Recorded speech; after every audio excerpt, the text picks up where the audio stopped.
I run Google's Global Litigation and Employment Departments, which is about 150 people worldwide. This role at Google has given me the opportunity to work on these epic legal battles for users around the world and for the internet itself.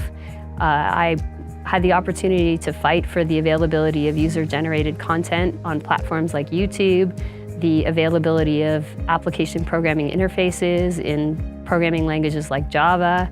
My career has put me at the intersection of law and technology and business, and I've had the opportunity to work on these epic legal battles for users around the world.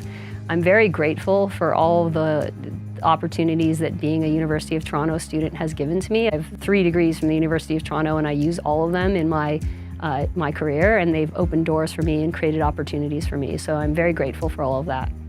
So this award means to me that I need to get back to work and keep working harder and trying to do more and learn more and continue to earn the title of a computer engineer from the University of Toronto. I'd like to thank the faculty and the students and congratulate my fellow winners. I'm sorry I can't be there to share this with you, but know that I'm celebrating your victories from afar and that I would love to connect with you in the future.